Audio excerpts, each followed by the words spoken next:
Esta es la segunda parte sobre unos temas que surgieron de la serie en Colosenses. Recuerden ustedes que en la serie en Colosenses hablamos de la iglesia, el evangelio y la cultura, y hablamos de cómo la iglesia siempre se encuentra inmersa en una cierta cultura, en un cierto tiempo, y cómo esa cultura influye de una manera a veces positiva y a veces, la mayor parte de las veces, de una forma muy negativa en la vida, en el pensamiento y en la fe de los cristianos. Y de ahí surgieron algunas ideas sobre las cuestiones de la sexualidad, las cuestiones del matrimonio, y hoy vamos a hablar esta segunda parte, y es el último tema especial, porque casi siempre hacemos series en libros de la Biblia, pero ahora estamos haciendo algo temático, y este es el segundo tema y el último, sobre algunos aspectos o temas que surgieron de la epístola a los Colosenses. El sermón de hoy se titula Soltería, Matrimonio y Esperanza. Soltería, matrimonio y esperanza. Y vamos a ir al texto que está en la primera epístola a los Corintios, capítulo 7, de los versículos 1 al 31. Y está muy en relación con el sermón que di sobre la sexualidad y la esperanza y el evangelio. Dice entonces así este texto. ¿Qué pasaje? Perdón.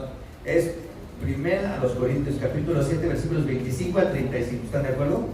Sí, ya está bien ahí. Okay. 25 al 35. Dice así: en cuanto a las personas solteras, no tengo ningún mandato del Señor, pero doy mi opinión como quien por la misericordia del Señor es digno de confianza.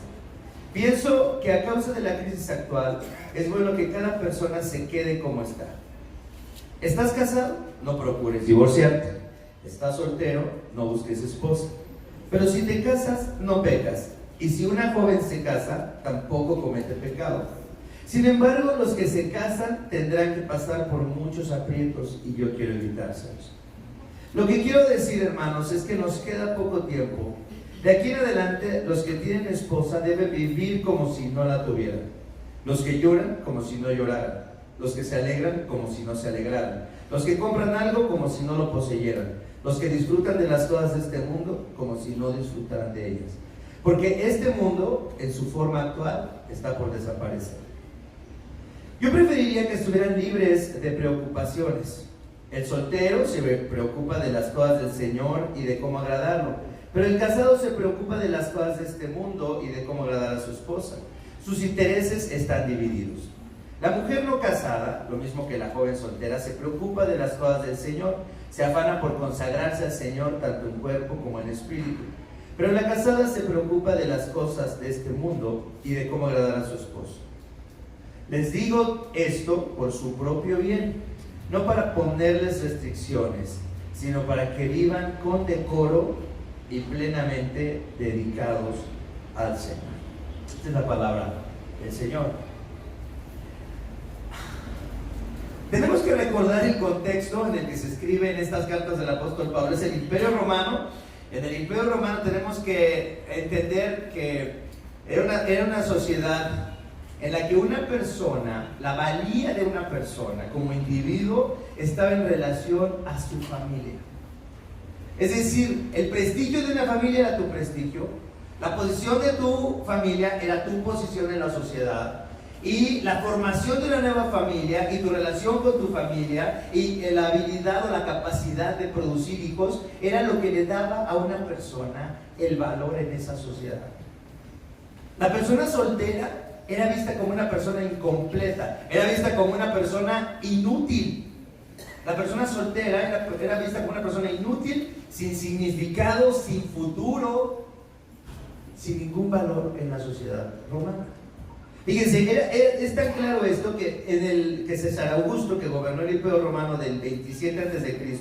al 14 después de Cristo, dice esto: las personas que permanecían solteras, hizo una ley para que después de los 22 años, si seguían solteros o después de los 22 años de edad no tenían hijos, se les cobrara un impuesto.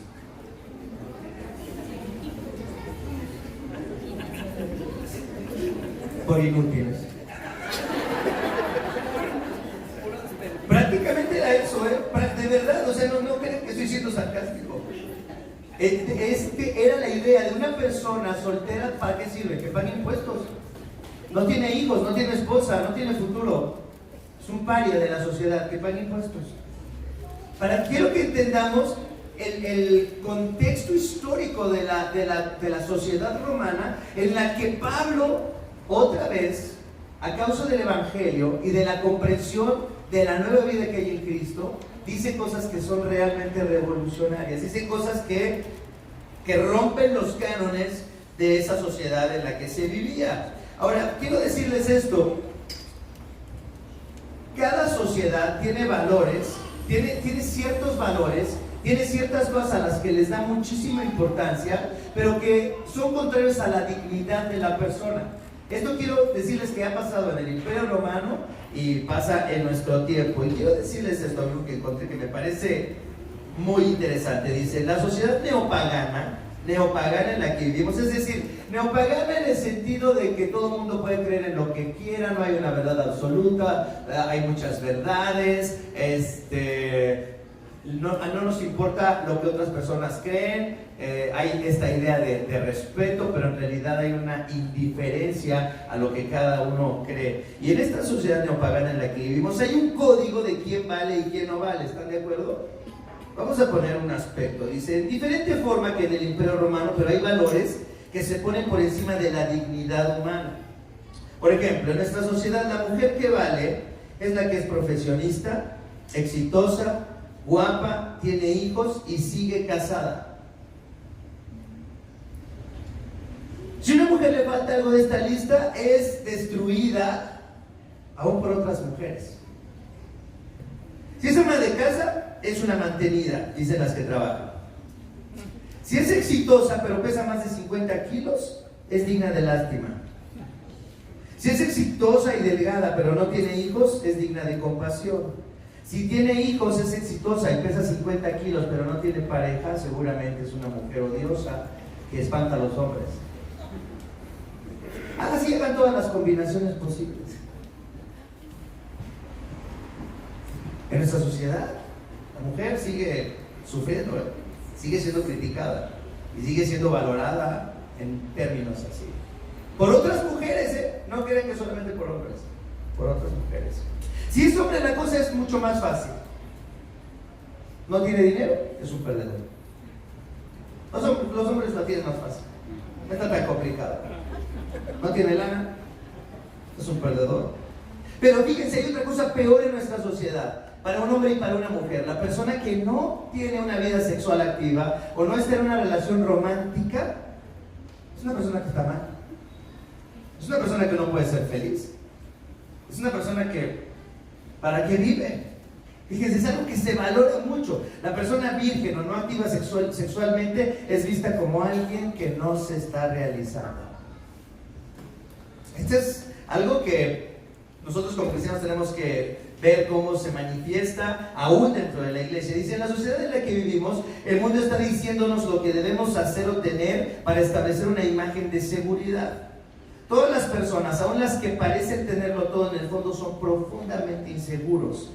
Así que no piensen que esta época de libertinaje, igualdad e inclusión ha creado una sociedad donde las personas están más felices. Siguen existiendo valores absurdos como estos que vimos, en los que se le cobraban impuestos a los solteros, que esclavizan a la gente a conductas autodestructivas, porque no se reconoce lo que Pablo con toda claridad declara en esta parte de su epístola a los Corintios.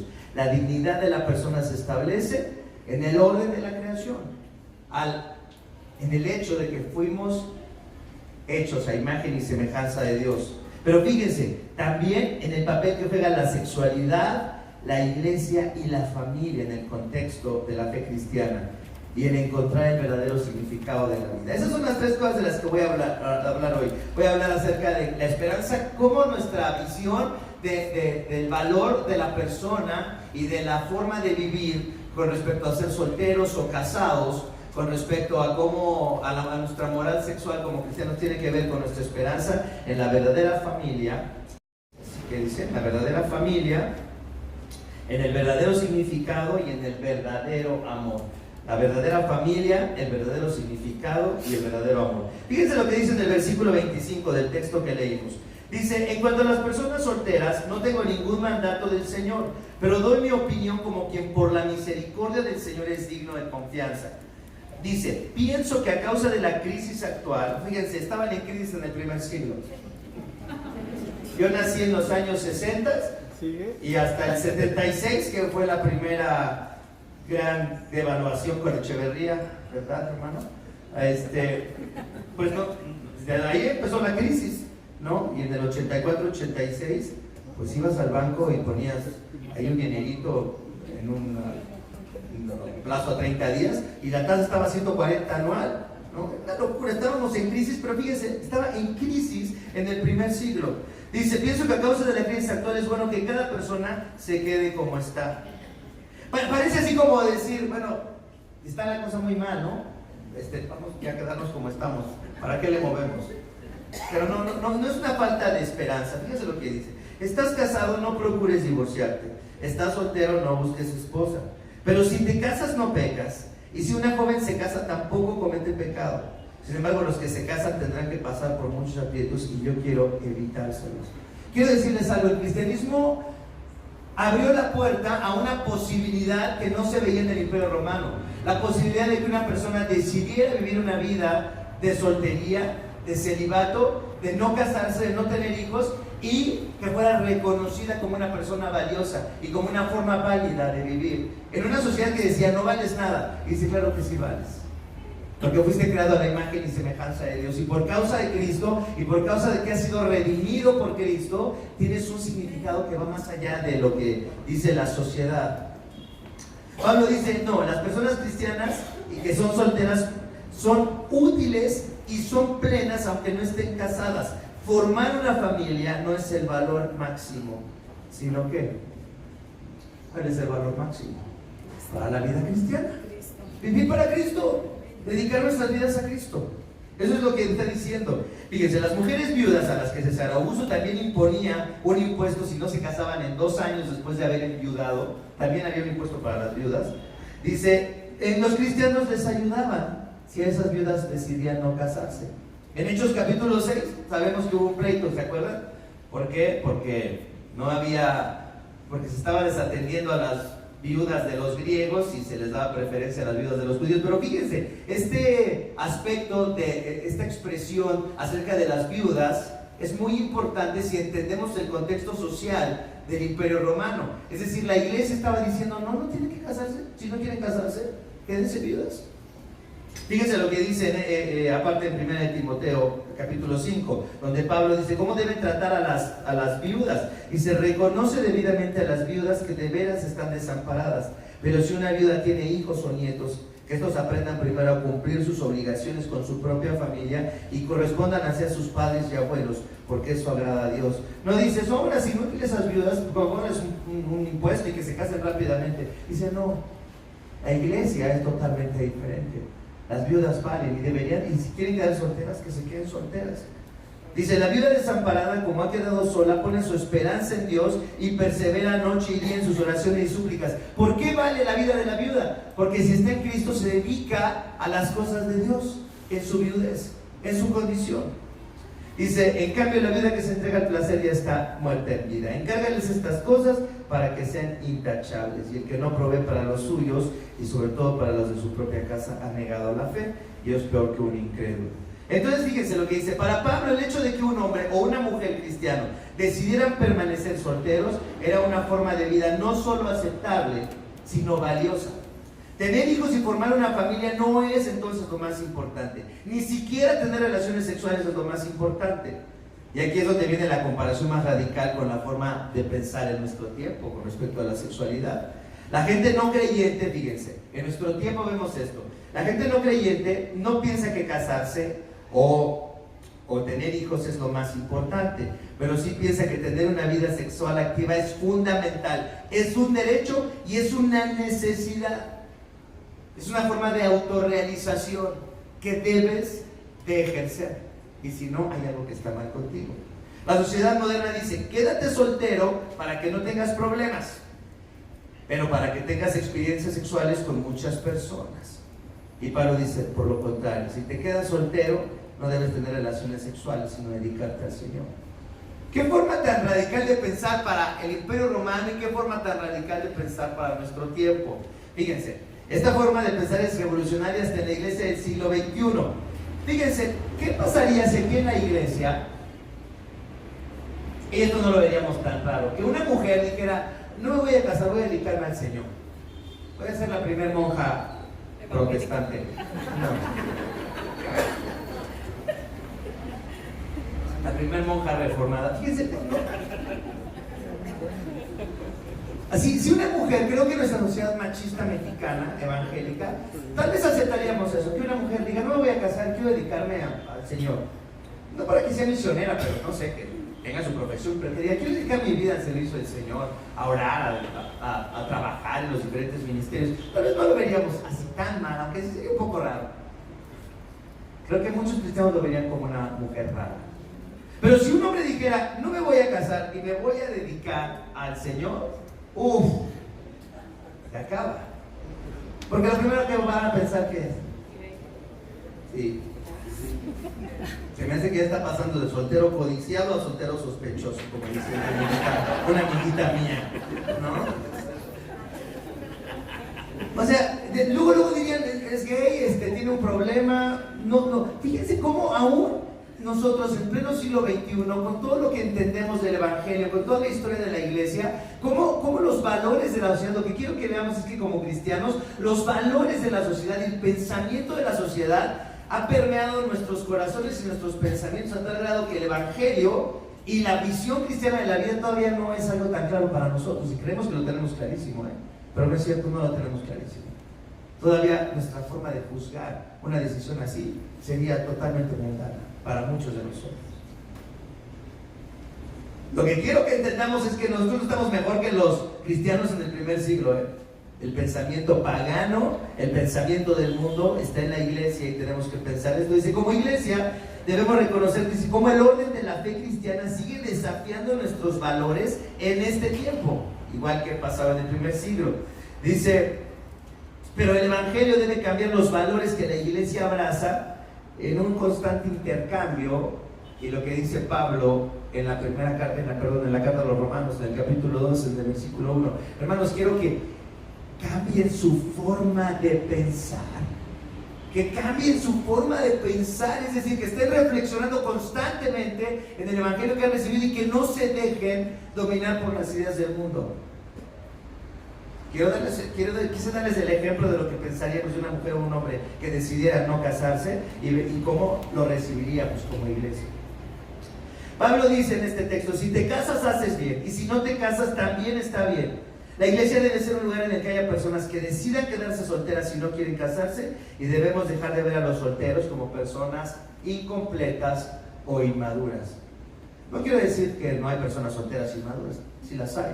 Pero también hay personas que se casan y son totalmente inmaduras, aunque tengan 50 años de casados, no han madurado, ¿no? El matrimonio no es una garantía ni prueba de madurez espiritual o mental, pero tampoco lo es la soltería. Y como iglesia tenemos el desafío de ¿cómo vamos a tratar a los solteros? Les hemos propuesto a los solteros que se queden solteros. Va a decir, ay hermano, usted porque se casó y está también y cumplió 25 años de casado. No es porque estoy casado, pero la iglesia creo que no ha hecho esta propuesta a los jóvenes. Decirles, no te cases, sirve al Señor. Si no quieres casarte, no te cases, no tienes que hacerlo. Y las personas que siempre preguntan, las personas, ¿cómo se dice? Impertinentes que siempre hay en las iglesias y que siempre preguntan, ¿y cuándo tienes bebés? ¿Y cuándo te vas a casar? Esas personas impertinentes clásicas de la iglesia, ¿verdad? Deben de pensar, calla mi boca, Señor, no debo pensar antes de hablar y dejar de estar diciendo lo que se me ocurre. Debería decir, si no tienes hijos, no tengo por qué estar preguntando por qué no tienes hijos. Y si no te has casado, no deberías de estarte preguntando por qué no te has casado. Eso es algo que la iglesia debería de hacer. Dice, lo importante, dice, es entender que en Cristo hay una forma mucho más amplia de vivir que solo los roles propuestos por la sociedad. Que alguien dijera en el primer siglo que estaba bien quedarse soltero, dice, era posible porque la iglesia otorgaba una comunidad que podía apoyar a una persona en su decisión de quedarse soltero y vivir para Cristo. Fíjense lo que la iglesia estaba diciendo: si no tienes hijos, si no te casas, no necesitas esa familia, porque somos tu familia. La iglesia te va a cuidar, la iglesia va a estar contigo, la iglesia va a ser tu comunidad. y la iglesia va a atenderte aún si estás en la vejez. No, hay ejemplos así, padrísimos. Hay, por ejemplo, Anita y Sergio que se hacen cargo, por ejemplo, un poco de Cande, ¿no? Ha sido precioso ver a Cande, una persona tan mayor, venir al evangelio a sus casi 80 y tantos años, y que es una parte de la familia, ¿no? Y es parte de nuestra familia, ¿no? La iglesia no debería de hacer esto, no deberíamos de cuidar a los ancianos, a los que queden viejitos entre nosotros, en lugar de estar diciendo, ay, mis hijos no me llevo bien con ellos, ¿quién me va a cuidar? ¿No? No tenemos la iglesia. La iglesia del primer siglo dio ese espacio a las personas que nadie valoraba, y la iglesia dijo, ustedes son valiosos. Y la iglesia debe hacer esto en el siglo XXI. Para los que no van a tener hijos, porque no quieren o porque no pueden, y para los que no se van a casar tampoco. Y debemos decir, esa es una vida válida. Estoy en la Ciudad de México, no sé si estoy loco por estar diciendo estas cosas aquí, pero esto es lo que veo en la palabra de Dios. Fíjense lo que dice Rodney Stark, está de moda ese apellido, no quiero spoiler más, dice, es un sociólogo estadounidense, recibió su doctorado de la Universidad de Berkeley y luego fue el investigador del Centro de Estudios para las Leyes y la Sociedad en la Universidad de Washington por 32 años y ahora es parte de los profesores de la Universidad de Baylor en Estados Unidos. Es decir, un sociólogo, un investigador. Y fíjense lo que dice de este nivel. Dice, la fe cristiana revitalizó la sociedad, proveer nuevos valores que hicieron posible hacer frente a los desafíos y problemas de las comunidades. En las ciudades donde había muchas personas en situación de calle y pobreza extrema, el cristianismo ofreció ayuda y esperanza. En las ciudades llenas de inmigrantes, la iglesia ofreció una comunidad de apoyo y amistades desinteresadas. A las viudas y huérfanos, la iglesia les ofreció una nueva familia. A la violencia en las ciudades, la iglesia ofreció reconciliación entre diferentes grupos. Por último, en las ciudades llenas de enfermedades, incendios y terremotos, la iglesia ofreció cuidados que no proveía el gobierno. ¿Realmente la iglesia es tan radical como para que se convierta en nuestra familia? ¿O es el club a donde vamos solamente si nos atienden bien y si tenemos un buen intercambio? ¿O realmente estás comprometido con una iglesia, con una comunidad? ¿Realmente estos son tus hermanos? ¿Realmente son personas que te importan? ¿O solamente vienes a consumir un ratito cada domingo lo que necesitas y después de eso no tienes ninguna relación con la iglesia? Hay muchas personas que eso piensan que es la vida cristiana, venir media hora el domingo y irse, y no tiene nada que ver con la iglesia. Cumplen en su mente, pero la iglesia nunca pasa a ser realmente parte de su vida, ni son su familia. Solamente son algo que usan para sentirse bien consigo mismos. Realmente quiero que entendamos esto. La iglesia es algo radical si comprendemos el evangelio y si realmente empezamos a experimentarlo. Dice entonces el apóstol Pablo, hablando de la soltería y del matrimonio, la idea principal entonces es que el cristiano tiene una visión de la vida que va más allá de formar una familia, y esa visión es servir al Señor, dedicar la vida a Cristo, vivir la vida para la gloria de Dios. Y para eso no se necesita ni estar casado ni soltero, sino un compromiso de vivir para el que nos salvó. Fíjense lo que dice el apóstol en el versículo 32. Yo preferiría que estuvieran libres de preocupaciones. El soltero se preocupa de las cosas del Señor y de cómo agradarlo, pero el casado se preocupa de las cosas de este mundo y de cómo agradar a su esposa. Sus intereses están divididos. La mujer no casada, lo mismo que la joven soltera, se preocupa de las cosas del Señor, se afana por consagrarse al Señor tanto en cuerpo como en espíritu, pero la casada se preocupa de las cosas de este mundo y de cómo agradar a su esposo. Dice un comentarista, el verdadero significado entonces de la vida no está en el estado civil de la persona, sino en su compromiso de vivir para Cristo. Fíjense, en medio de la familia que es la iglesia, en medio de una comunidad donde se sirve al prójimo y en donde se ayuda y donde se anima para que caminemos cerca de Cristo. La verdadera familia no es la que se forma entonces en los lazos de sangre que establecía el Imperio Romano, sino la que se forma en la visión del reino de Cristo, en la visión de que hemos sido comprados por la sangre de Cristo y ahora estamos unidos unos a otros con lazos eternos. ¿Realmente así ves a las personas que están aquí en la iglesia? ¿Te ves unido a ellos? Esto es importante pensar. Y de ahí viene el verdadero significado de la vida. Entonces, fíjense lo que dice el apóstol, siguiendo con su discurso. El verdadero significado de la vida, dice en el versículo 28, pero si te casas, no pecas. Y si una joven se casa, tampoco comete pecado. Sin embargo, los que se casan tendrán que pasar por muchos aprietos y yo quiero evitárselos. Lo que quiero decir, hermanos, es que nos queda poco tiempo. De aquí en adelante, los que tienen esposa deben vivir como si no la tuvieran, los que lloran como si no lloraran, los que se alegran como si no se alegraran, los que compran algo como si no lo poseyeran, los que disfrutan de las cosas de este mundo como si no disfrutaran de ella, porque este mundo en su forma actual está por desaparecer. Este mundo, el orden de este mundo dice está por desaparecer. Dice, lo que la mayoría de los comentaristas afirman sobre este pasaje es que Pablo no está diciendo que el matrimonio no es importante o que ignoren a sus esposas. Algunos dijeron, qué bueno, ya ves, no te voy a hacer caso, como si no estuviéramos casados. No, eso ya lo saben ustedes hacer tranquilamente. Dice, más bien lo que debemos es tener una visión mucho más elevada de la relación matrimonial, la cual, fíjense, la cual tiene sentido solo en Cristo. Dice, es decir, el matrimonio no es una forma de autoafirmación y búsqueda de la felicidad romántica, sino que el cristiano tiene en mente que Dios usará su matrimonio para algo mucho más importante que pasarla bien. Lo que quiero es que pensemos que vivimos en una sociedad donde la cuestión romántica es lo más importante. Entonces decimos, el que no tiene una relación romántica o no tiene una vida sexual activa no puede estar disfrutando la vida ni puede estar realizándose. Pero el apóstol Pablo dice, no, fíjense, lo que quiero decirles es que el matrimonio no debemos de poner nuestra esperanza para satisfacer nuestras necesidades inmediatas de amor romántico o de necesidades sexuales. Dice, sino deberíamos de pensar es algo mucho más profundo, el matrimonio. Realmente puedes ver tu matrimonio como la forma en la que Dios te va a santificar, como Dios te va a enseñar a perdonar a una persona que no merece ser perdonada, o amar a una persona que no todos los días hace cosas para que la ames y que lo tengas que hacer todos los días. Y vas a ver la relación sexual después de 30 años o 40 años y decir, tengo una relación sexual contigo porque estoy comprometido a estar solamente contigo, porque solamente voy a encontrar mi satisfacción en ti. Y entonces dice Tim Keller en su libro El significado del matrimonio, el sexo en el matrimonio entonces se convierte en algo casi sacramental, en un recordatorio del compromiso que he hecho de vivir solamente para ti. Por eso cuando dice una persona, no, es que estamos casados pero tenemos 30 años de que no tenemos relaciones, no, pues ya están divorciados. Porque no has renovado tu pacto en la relación sexual que deberías de buscar con tu esposa. ¿Se dan cuenta lo profundo que es el matrimonio a la luz de la fe cristiana? El sentido que tiene el sexo del matrimonio, el compromiso en el matrimonio, más allá del amor romántico. Eso es lo que queremos decir, es de lo que estamos hablando.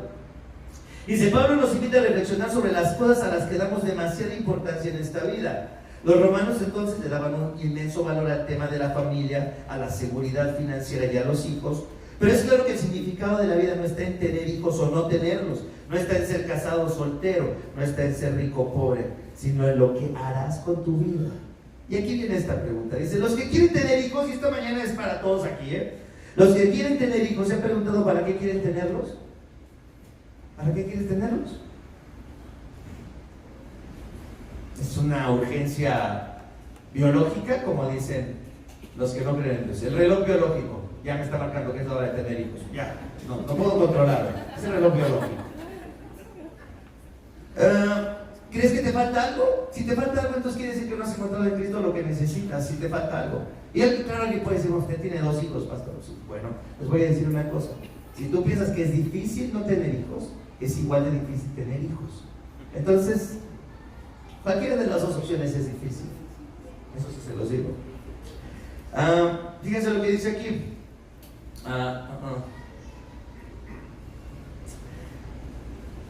Los que están solteros, ¿para qué quieren casarse? ¿Qué es lo que quieres? ¿Quieres seguir el modo de pensar de este mundo? Decir, es que necesito una relación romántica, es que necesito ejercer mi sexualidad porque si no, no tiene significado de vida. ¿Lo crees? ¿Crees esto a pesar de que eres cristiano? Tienes que pensar para qué quieres casarte. Los que buscan el desarrollo profesional y económico, ¿ya saben para qué quieren lograr todo eso que están buscando? Dice, o tu existencia como cristiano es tan hueca como la de una persona que solo sigue la corriente de este mundo. A lo mejor los deseos que tienes son tan huecos y superficiales y tan faltos de reflexión como una persona que no es cristiana y que también quiere tener hijos, casarse y no sabe ni por qué. En el contexto de la vida, el sexo, el matrimonio y la soltería significa, dice, en el contexto de la vida, el sexo, el matrimonio y la soltería, ¿qué significan las palabras del apóstol? Fíjense, porque este mundo en su forma actual, la palabra forma griega es la palabra esquema. Eso me gustó mucho. La palabra esquema, el esquema de este mundo, dice, está por desaparecer. La forma en la que vivimos, la forma en la que nos relacionamos y lo que buscamos está por desaparecer. Ya no va a ser igual. A ver, ¿cómo es esto? Y si algunas personas piensan que Pablo hablaba así porque estaba un poco errado en su escatología, es decir, estaba pensando que ya Cristo venía y que ya no debíamos de pensar en estas cosas. No es eso. El apóstol no estaba guiado por una visión muy corta de la existencia, sino más bien por una visión más amplia de la realidad que vemos en Cristo, un propósito más alto que encontramos por la fe que tenemos en Cristo.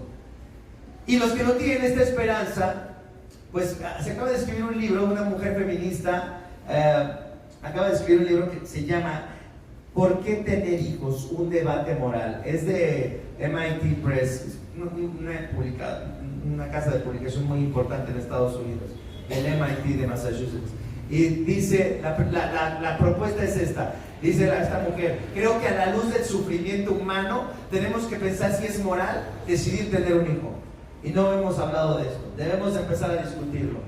Porque ¿cómo puedes tomar la decisión de traer a una persona que va a sufrir a este mundo? Es inmoral hacerlo. Wow. Los cristianos no tienen esperanza. Que piensen así los que no conocen a Jesús deberíamos de verlo como algo natural. Pero que esto empiece a influir también en la iglesia nos tiene que hacer pensar. Y si las personas están considerando no tener hijos o no casarse por razones meramente egoístas, por razones que no tienen que ver con una esperanza, sino más bien con una falta de ella, y sobre todo por una confusión moral que proviene de una falta de entender el significado de la vida. Dice entonces,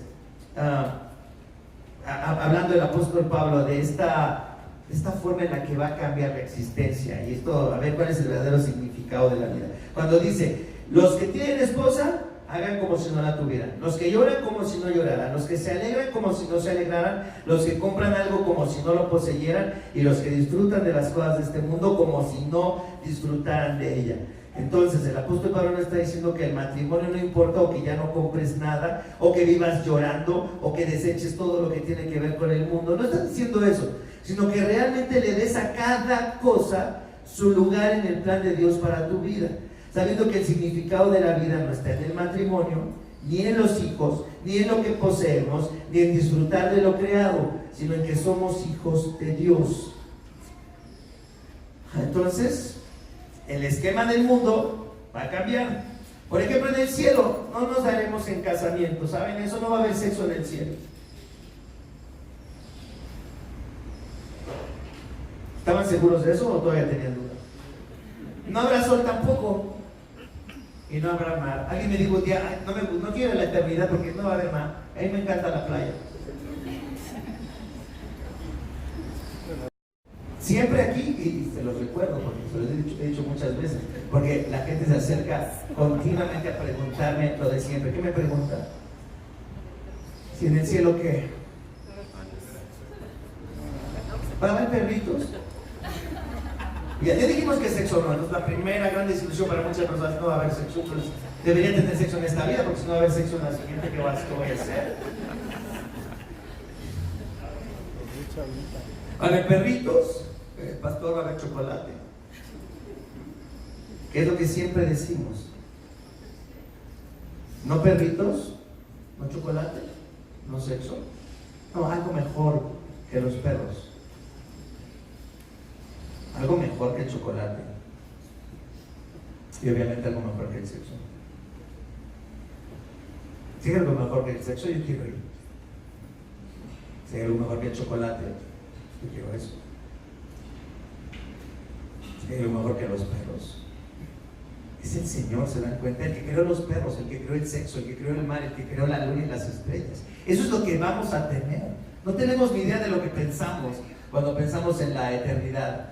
Porque nos imaginamos el pasaje del Antiguo Testamento del anciano de Días, ¿no? Y dice: vamos a contemplar al anciano de Días. ¡Qué padre! No. es algo mucho más allá. Fíjense lo que dice en Apocalipsis 21. Después dice: vi un cielo nuevo y una tierra nueva, porque el primer cielo y la primera tierra habían dejado de existir, lo mismo que el mar.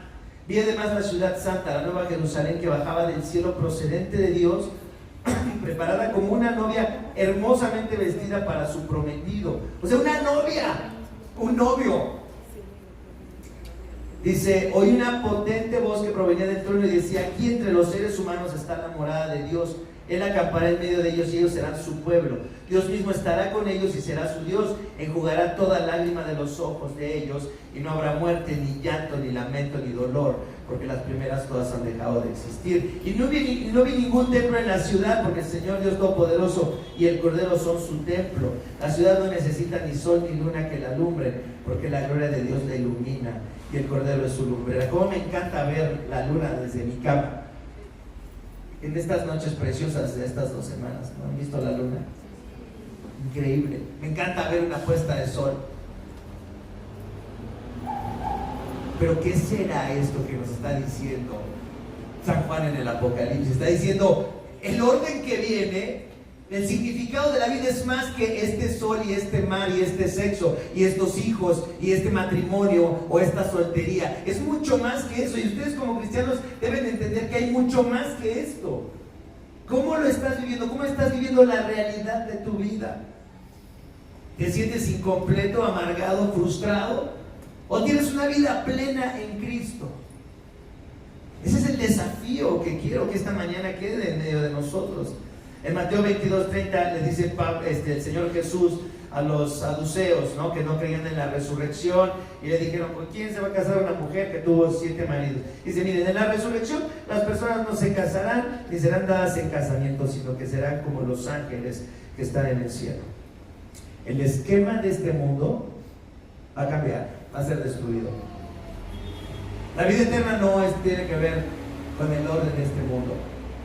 Y por eso tu vida y tu visión y el significado de tu vida, y para qué quieres casarte, o para qué te quedas soltero, o para qué tienes hijos, o para qué haces una carrera, tiene que ver en relación con Dios. ¿Tiene significado tu vida? Sí, claro. Deberías ser un ingeniero, un ingenierazo. Deberías de ser un doctor, no un doctor, un superdoctor. Deberías de ser un maestro, no un maestro, pero un supermaestro. Deberías de ser un muy buen esposo, una muy buena esposa, una buena madre, un buen padre, un buen hijo. Deberías ser un buen profesionista. A causa del significado de las cosas que entiendes en Cristo, de que es importante todo lo que haces para Cristo, pero esto es pasajero. ¿Cómo vas a dedicar tu vida? ¿A Dios? ¿Para qué vas a vivirlo? ¿Para Dios o para ti, bajo los valores de la sociedad en la que vivimos? Finalmente, el verdadero amor. Entonces, la verdadera familia es la iglesia. El verdadero significado está en todo lo que hay en Cristo y el verdadero amor. Les digo esto en el versículo 35. Fíjense con lo que termina Pablo esta porción. Y digo, les digo esto por su propio bien. O sea, todo esto que les he dicho, de que si se casan, hacen bien, de que si se quedan solteros, está bien, de que hay muchas posibilidades de vivir para Cristo. Elige la que tú más quieras. Lo importante es que sea en Cristo y para Cristo. Elige lo que tú quieras. Dice, les digo esto no para ponerles restricciones, sino para que vivan con decoro y plenamente dedicados al Señor. Es decir, para que mientras están aquí tengan una buena vida y realmente experimenten la presencia de Dios en sus vidas, la realidad de Cristo en sus vidas. Dice, cuando hablamos entonces en el sermón sobre sexo hace 2 semanas y esperanza en la vida cristiana, hablamos de un pasaje que es muy importante y que le da sentido a todo el discurso de Pablo. Si ustedes analizan esta carta a los Corintios, van a ver que el capítulo 6 y el capítulo 7 hablan de esto: soltería, matrimonio y sexo. Ese es el tema: soltería, matrimonio y sexo. 2 capítulos completos. Pero fíjense, este texto es central para entender todo lo que está alrededor. En 1 Corintios 6:15 dice: ¿no saben que sus cuerpos son miembros de Cristo mismo? ¿Tomaré acaso los miembros de Cristo para unirlos con una prostituta? Jamás.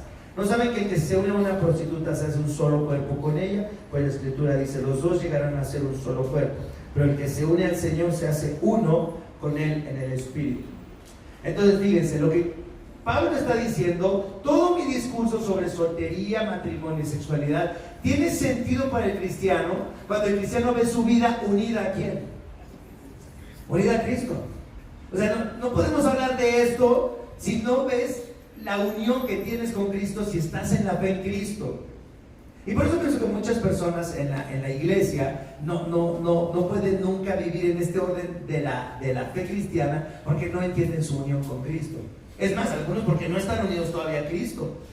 Dice, todo el discurso entonces de Pablo, todo lo que Pablo dice tiene sentido entonces en la unión con Cristo, en la esperanza que tenemos en Cristo por su vida, por su muerte y por su resurrección.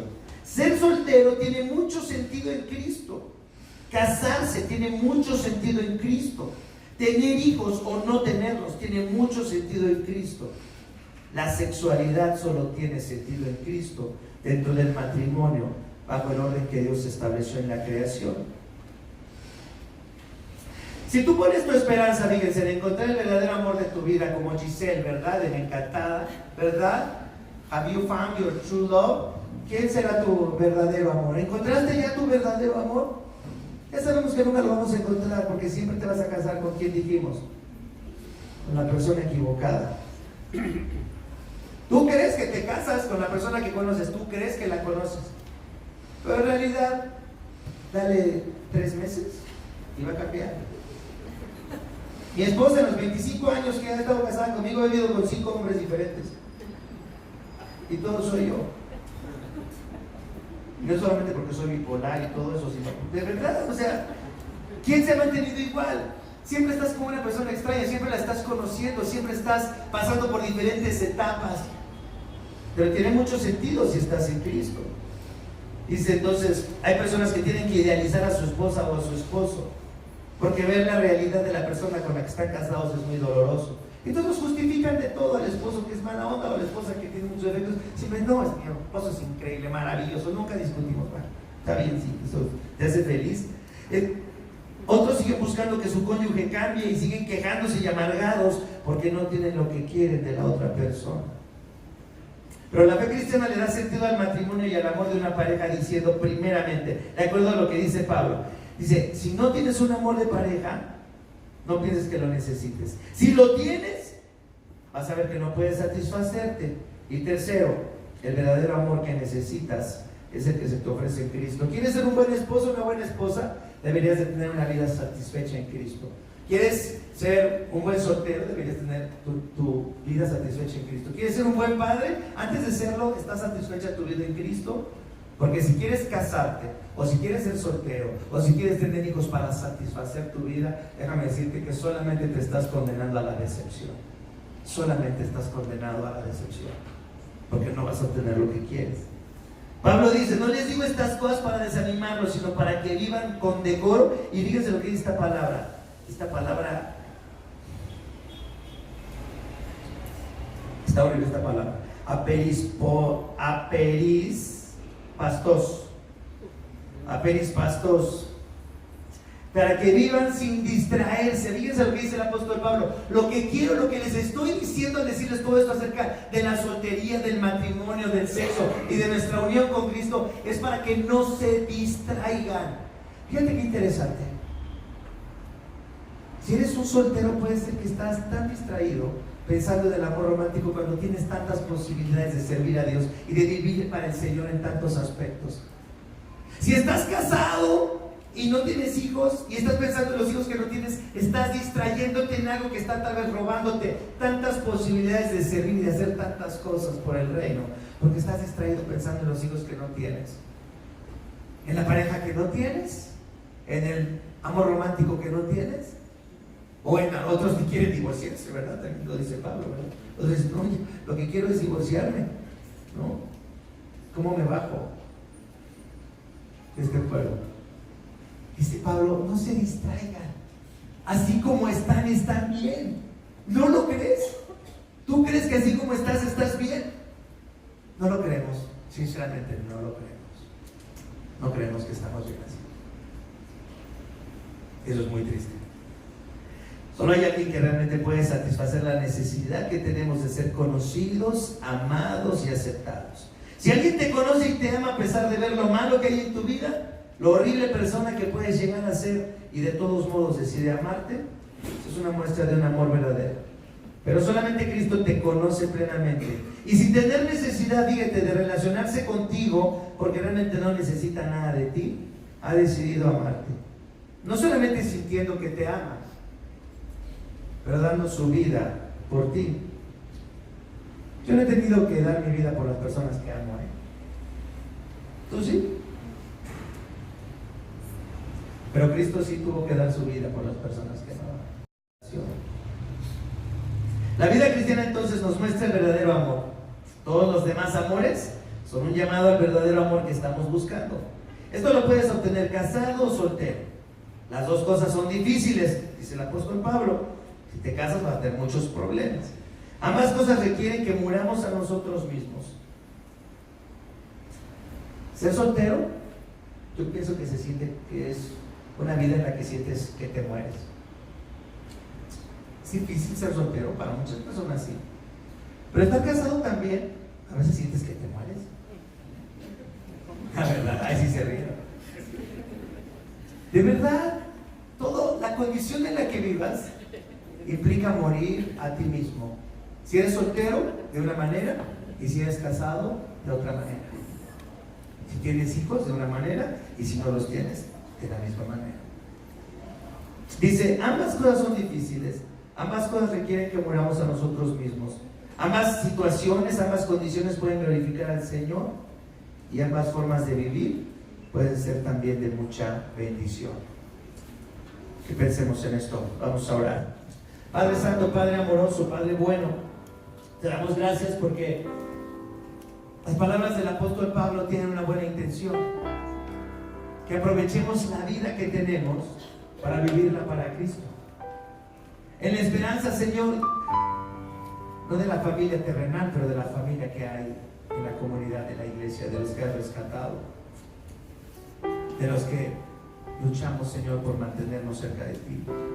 En el verdadero significado de la vida, porque este mundo va a desaparecer, pero hay un mundo que nunca va a desaparecer, es tu presencia. Y en el amor verdadero que necesitamos y que ha sido provisto por el que dio su vida por nosotros. Padre, realmente creemos estas cosas. Realmente podemos vivir así. Tenemos un desafío grande. Si somos cristianos, deberíamos de conocer esta forma de vivir. Si no lo somos, podríamos empezar a conocer. Padre, oro por tu iglesia, oro para que las ideas del mundo y la visión del mundo no nos dominen, sino que nuestro entendimiento sea iluminado por la palabra viva y eficaz, por las buenas noticias del Evangelio. Padre, que no nos distraiga nada. Queremos vivir para Cristo, para el que nos amó y dio su vida por nosotros, para el verdadero amante de nuestras almas, para el que nos conoce y nos acepta. Gracias, Padre, por darnos este amor. Gracias, Padre, por darnos tu palabra. Oramos en el nombre de Cristo. Amén.